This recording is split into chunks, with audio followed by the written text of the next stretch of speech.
মহারাজের মুখটা কেমন আঙ্গুর থেকে কিসমিস হয়ে গেছে। মহারাজ, বলছি আপনাকে কেমন যেন দেখাচ্ছে।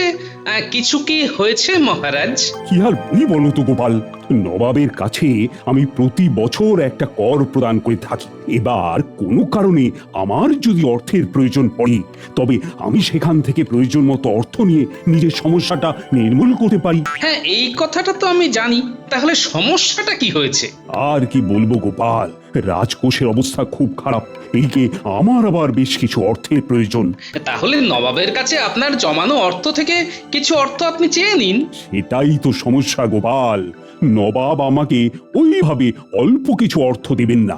যদি অর্থ নিতে হয়, সমস্ত অর্থ একেবারে নিয়ে নিতে হবে। এটা আবার কোন ধরনের নিয়ম? হ্যাঁ গোপাল, নবাবের এটাই নিয়ম। ওনার কাছে অল্প অল্প করে অর্থ রাখতে পারবো, কিন্তু অল্প করে তুলতে পারবো না। তুলতে গেলে সমস্ত অর্থ একেবারেই তুলতে হবে। মহারাজ, আমার মাথায় একটা বুদ্ধি এসেছে। আপনি এক কাজ করুন, আপনি সব অর্থ একেবারে তুলে নিয়ে আসুন, তাহলেই তো ল্যাটা ঝুঁকে গেল।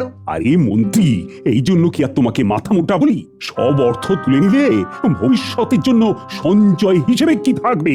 মহারাজ, আমাকে একদিনের জন্য ছুটি দিতে পারবেন? কেন গোপাল, তুমি আবার এই সময় ছুটি নিয়ে কি করবে? মুর্শিদাবাদ যাব মহারাজ। মুর্শিদাবাদ? কিন্তু কেন?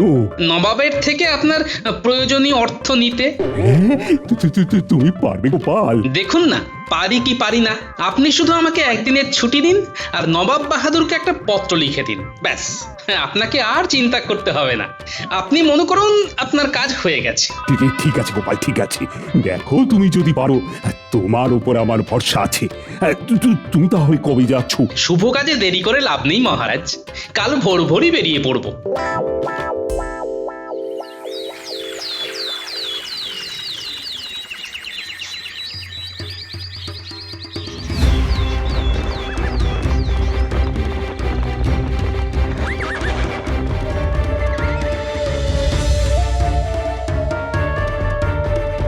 সেলাম জাহাপনা। আরে গোপাল যে, তুমি হঠাৎ? একটা পত্র নিয়ে এসেছি জাহাপনা। পত্র? কিসের পত্র গোপাল? পড়ুন, পড়লেই বুঝতে পারবেন। ঠিক আছে, দাও দেখি।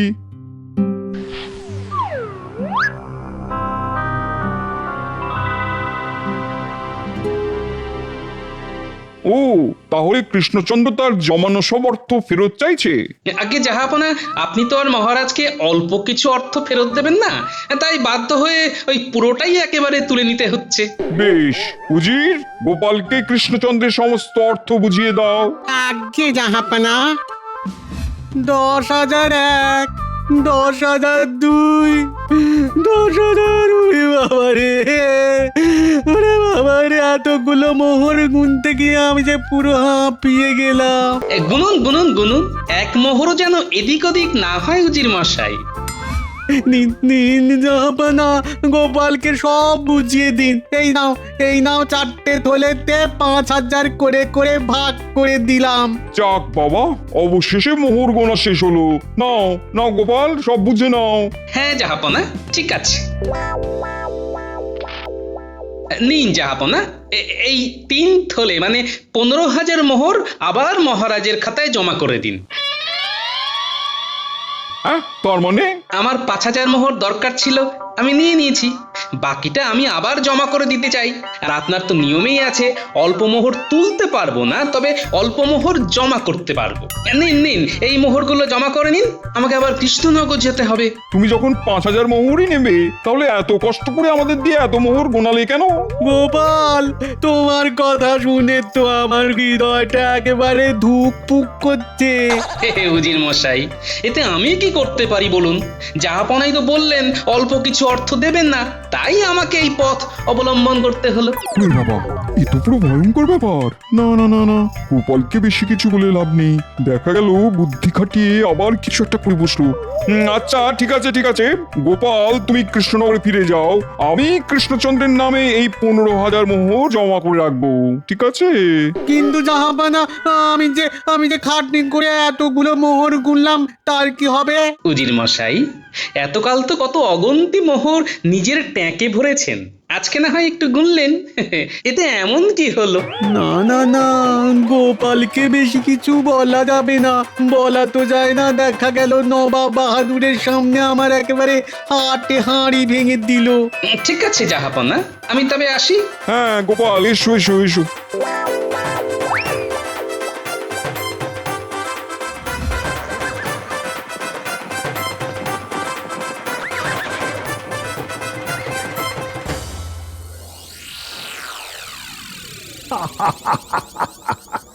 সত্যি গোপাল, তোমার মাথায় কিছু বুদ্ধি আছে।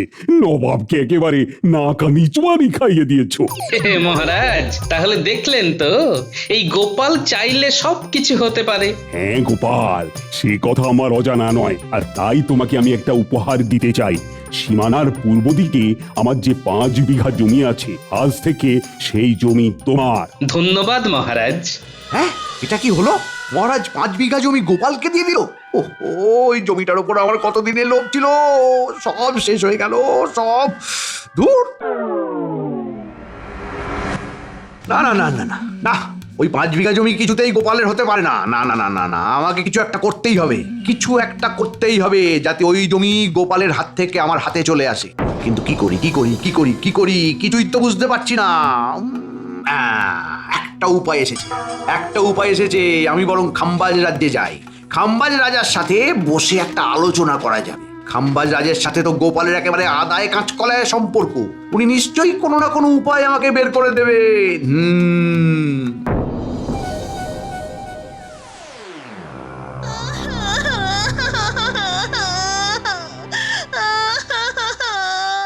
আরে এইভাবে কাঁদছিস কেন? কি হয়েছে সেটা তো বল। পিতা, আমি আর স্বামীর সংসার করব না। আমি এখন থেকে তোমার এখানেই থাকবো। উমা, সে কি কথা? তুই এখানে থাকবি মানে? শ্বশুর বাড়িতে আমার মন বসছে না পিতা, তাই তাই আমি ওই শ্বশুর বাড়িতে থাকবো না। তা বললে কি আর হয়? খাম্বাজ রাজার কন্যা শ্বশুর ঘর করতে পারেনি জানলে সবাই কি বলবে বলতো? যে যাই বলুক, আমি আমার সিদ্ধান্ত নিয়ে নিয়েছি। আমি কিছুতেই শ্বশুর বাড়িতে ফিরে যাব না। হ্যাঁ, এইবার কি হবে? সবাই যদি জানতে পারে আমার মেয়ে বিবাহ বিচ্ছিন্ন, তাহলে তো আমার মান সম্মান একেবারে ধুলোয় মিশে যাবে। উফ, কি যে করি। তাহলে এই ব্যাপার, একটা ভালো সুযোগ হাতে এসেছে। এই সুযোগটারই সদ্ব্যবহার করতে হবে।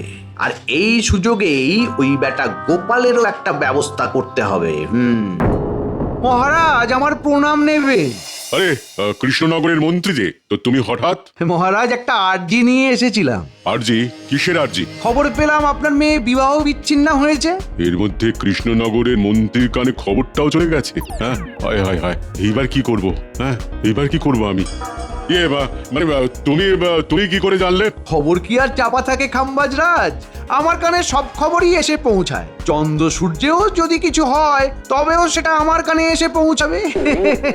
শোনো, বলছিলাম কি, তুমি যখন জেনেছো, মানে জেনেই ফেলেছো, তখন আর কাউকে বলো না কিন্তু মন্ত্রী। তাহলে আমার মান সম্মানের ছিটে ফোঁটাও আর বেঁচে থাকবে না। আরে মহারাজ, আপনি চিন্তা করবেন না।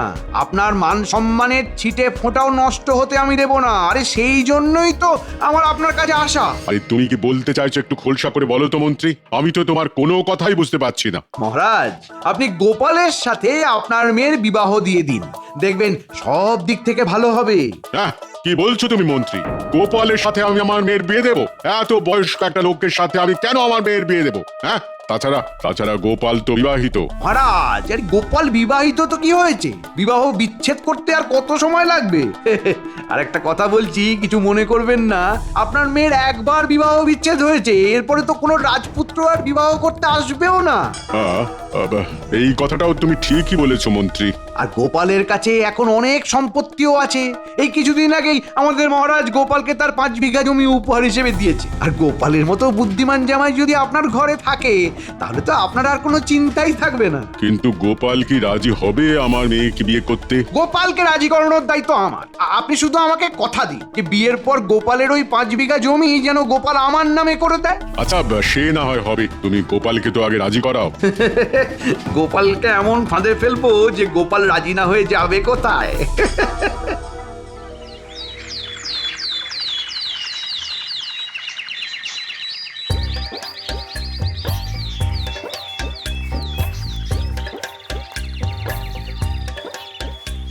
আচ্ছা গিন্নি, মহারাজের দেওয়াই জমিতে ধান চাষ করলে কেমন হয়? হ্যাঁ সেটাই তো, জমিটা শুধু শুধু ফেলে রেখে কোনো লাভ নেই। হ্যাঁ তুমি বরং চাষই করো।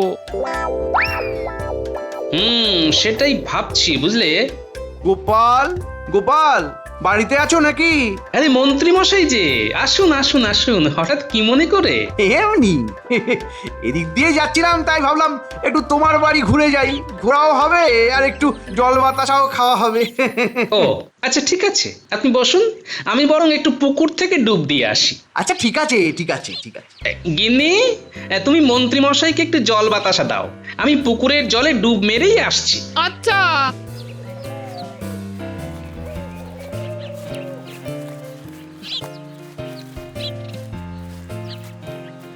এই দাঁড়ান মন্ত্রী মশাই, আমি আপনার জন্য একটু জল বাতাসা নিয়ে আসছি। হ্যাঁ আচ্ছা ঠিক আছে, আমাকে যেভাবেই হোক গোপালের রান্নাঘরে পৌঁছতে হবে।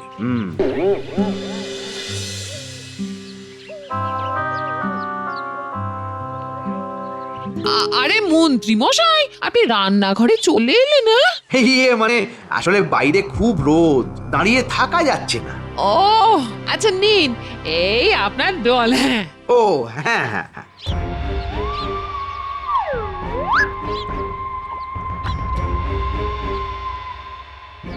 ইস, জলটা তো একদম গরম হয়ে গেছে। গরম হয়ে গেছে, কিন্তু আমি তো মাটির কলসি থেকে আপনাকে জল দিলাম। মাটির কলসির আর কি দোষ গোপাল গিন্নি, বাইরে যা গরম। তুমি বরং এক কাজ করো, তোমাদের বাড়ির কাছেই যে কুয়োটা আছে ওখান থেকে একটু জল নিয়ে এসো। কুয়ো থেকে? আচ্ছা ঠিক আছে, দাঁড়ান তবে, দাঁড়ান দাঁড়ান।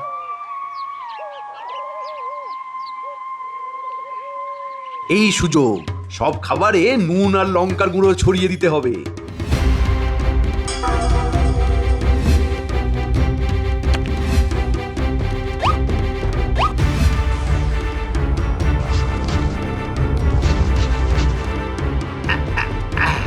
ব্যাস, রান্নাঘরের কাজ শেষ।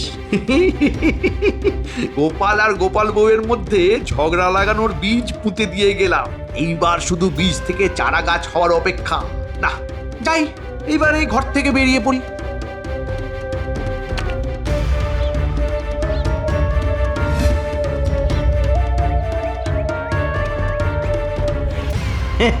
এই তোমাদের বাড়িটা একটু ঘুরে ঘুরে দেখছিলাম, কুয়ো থেকে জল আনলে? হ্যাঁ এই যে দাঁড়ান, আমি একটা পাত্র করে এনে দিচ্ছি। হ্যাঁ আচ্ছা, এই নিন মন্ত্রী মশাই। হ্যাঁ গোপাল গিন্নি দাও। আহ শান্তি, আমি তাহলে এবার আসি গোপাল গিন্নি। আচ্ছা আসুন আসুন আসুন। যাই বাবা, অনেক দেরি হয়ে গেল, ঝটপট ওনার খাবারটা বেড়ে ফেলি। হ্যাঁ উনি আবার একটু পরে খেতে বসবেন। হ্যাঁ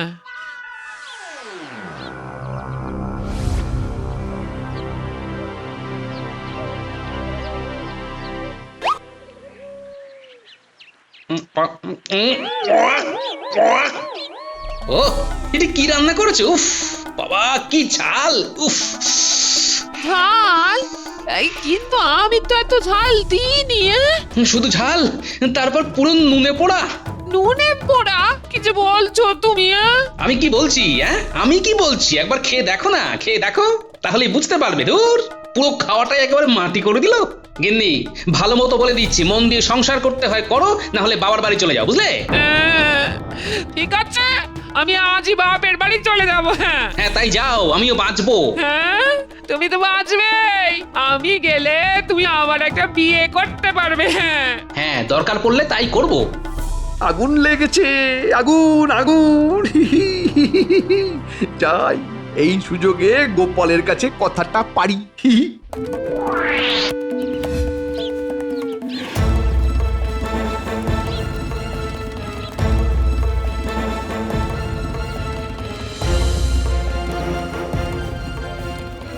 আরে গোপাল, তুমি এখন এই পথে? কিছু না, এমনি বেরিয়েছি একটু। না না, কিছু তো একটা হয়েছে। কি হয়েছে আমাকে বলো না গোপাল। আরে আরে, আমি তো তোমার দাদারই মতো। হ্যাঁ, কি গিন্নির সাথে ঝামেলা হয়েছে নাকি? বুঝি বুঝি বুঝি গোপাল, দীর্ঘদিন একসাথে থাকতে থাকতে এইরকম একটু আধটু হয়। তুমি এক কাজ করো গোপাল, তুমি হ্যাঁ, তোমার গিন্নিকে ছেড়ে দাও। গিন্নিকে ছেড়ে দেবো? কি বলছেন কি মন্ত্রী মশাই? হ্যাঁ, ঠিকই তো বলছি। আমার কাছে তোমার জন্য একটি ভালো পাত্রীর সন্ধান আছে। ভালো পাত্রী? হ্যাঁ, খাম্বাজ রাজার মেয়ে, দেখতেও যেমন সুন্দরী তেমনি গুণবতী, আর বিয়ে হলে পুরো খাম্বাজ রাজ্য তোমার। মন্ত্রী মশাই হঠাৎ আমার বিবাহ নিয়ে পড়লেন কেন? নিশ্চয়ই কোনো ব্যাপার আছে। আমাকে যেভাবেই হোক এই মন্ত্রীর পেট থেকে কথা বের করতেই হবে। কি হলো গোপাল, হ্যাঁ কি ভাবছো? না মানে খাম্বাজ কন্যা কি আমাকে বিবাহ করতে রাজি হবে? আমি তো ওনার থেকে বয়সে অনেক বড়। আরে কেন হবে না? খাম্বাজ কন্যার প্রথম বিবাহ ভেঙে গেছে, তাই খাম্বাজ রাজ তার কন্যার জন্য দ্বিতীয় পাত্র হিসেবে তোমাকেই চাইছেন। আমাকেই? কিন্তু কেন? আরে তুমি এত বুদ্ধিমান, তুমি যদি ওনার জামাই হও তাহলে তো আর ওনার কোনো চিন্তাই থাকবে না। আচ্ছা বেশ। তাহলে তুমি রাজি তো গোপাল? হ্যাঁ রাজি? হ্যাঁ, খাম্বাজ রাজ যখন চাইছেন তখন আমি কিভাবে আপত্তি করি বলুন? বাবা বাবা বাবা, তাহলে আমি আজকেই খাম্বাজ রাজকে বলে আগামীকালই তোমাদের বিয়ের বন্দোবস্ত করে নেবো গোপাল। আগামীকালই? আরে শুভ কাজে দেরি করে কি লাভ বলো? আচ্ছা গোপাল, তোমার কাছে আমার একটা ছোট্ট আর্জি আছে, তোমাকে কিন্তু রাখতে হবে। কি আর্জি মন্ত্রী মশাই? মানে দেখো দেখো, তোমার যদি খাম্বাজ কন্যার সাথে বিয়েই হয়ে যায়, হ্যাঁ, তবে তুমি তো পুরো খাম্বাজ সাম্রাজ্যটাই পেয়ে যাবে। তখন মহারাজের দেওয়া ওই 5 বিঘা জমি নিয়ে তুমি কি করবে বলো তো? হ্যাঁ, ও জমি তুমি আমায় দিয়ে দাও গোপাল। হ্যাঁ, ওই জমিটা তুমি আমায় দিয়ে দাও। আচ্ছা, তাহলে এই ব্যাপার। এখন বুঝতে পারলাম এই মন্ত্রীর আসল উদ্দেশ্য আসলে কি। আমার তো মনে হচ্ছে আমার আর গিন্নির মধ্যে ঝগড়াটাই মন্ত্রী সৃষ্টি করেছে। এই জন্যই আজ সকাল সকাল আমার বাড়িতে এসে হাজির। হ্যাঁ হ্যাঁ হ্যাঁ, এইবার পুরো অঙ্কটা মিলে গেল। তবে আমার নামও গোপাল, আমাকে ঠকানো এত সহজ নয় মন্ত্রী মশাই। ভণ্ড মন্ত্রীর বিয়ে আমি পণ্ড করেই ছাড়বো। হ্যাঁ হ্যাঁ। কি গোপাল, হ্যাঁ রাজি তো? রাজি? এত সুন্দর প্রস্তাবে রাজি না হয়ে উপায় আছে বলুন? ব্যাস ব্যাস, তাহলে তো হয়েই গেল। আমি কালকেই তাহলে তোমার আর খাম্বাজ কন্যার বিয়ের ব্যবস্থা করছি। একদম। আপনি তো বললেন শুভ কাজে দেরি করতে নেই, তাই আর দেরি করে লাভ নেই মন্ত্রী মশাই। উফ, আহ, এতদিনে গোপালকে ফাঁদে ফেলতে পেরেছি।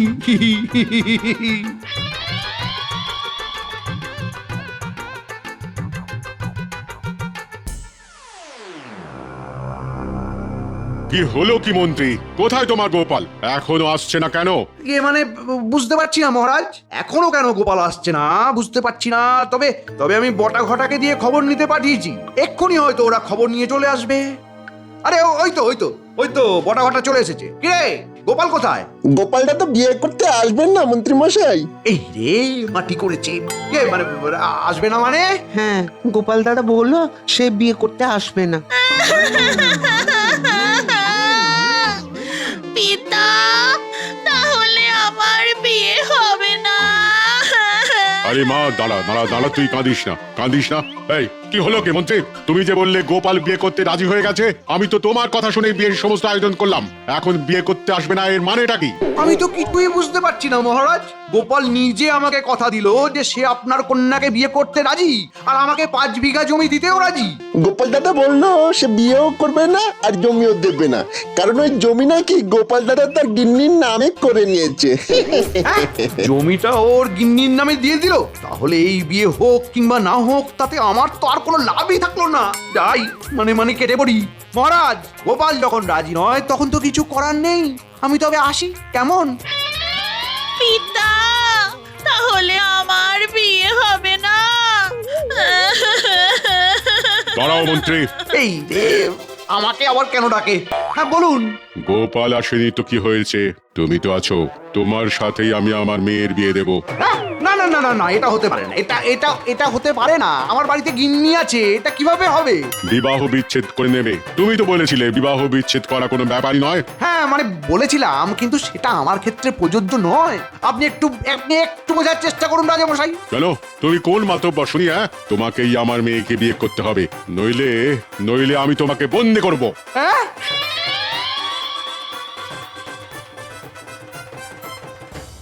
এ কি গিন্নি তুমি? হ্যাঁ, আমি? তোমার তো সাহস মন্দ নয়, তুমি আমাকে ছেড়ে অন্য কাউকে বিয়ে করছো। হ্যাঁ? ইয়ে মানে বিশ্বাস করো আমি এই বিয়ে করতে চাইনি, কিন্তু তোমাকে কে খবর দিল? হে হে, আমি মন্ত্রী মশাই। গোপাল তুমি? আরে আরে আরে, ওই তো আমার বর। বর বর বর, আমাকে ক্ষমা করে দাও। না না, তোমাকে ক্ষমা চাইতে হবে না, তুমি শুধু আমার সাথে আমার রাজ্যে ফিরে চলো। দেখি জামাই তুমি, আরে তোমাকে কে নিয়ে এলো? হে হে, আমি মহারাজ। গোপাল তুমি?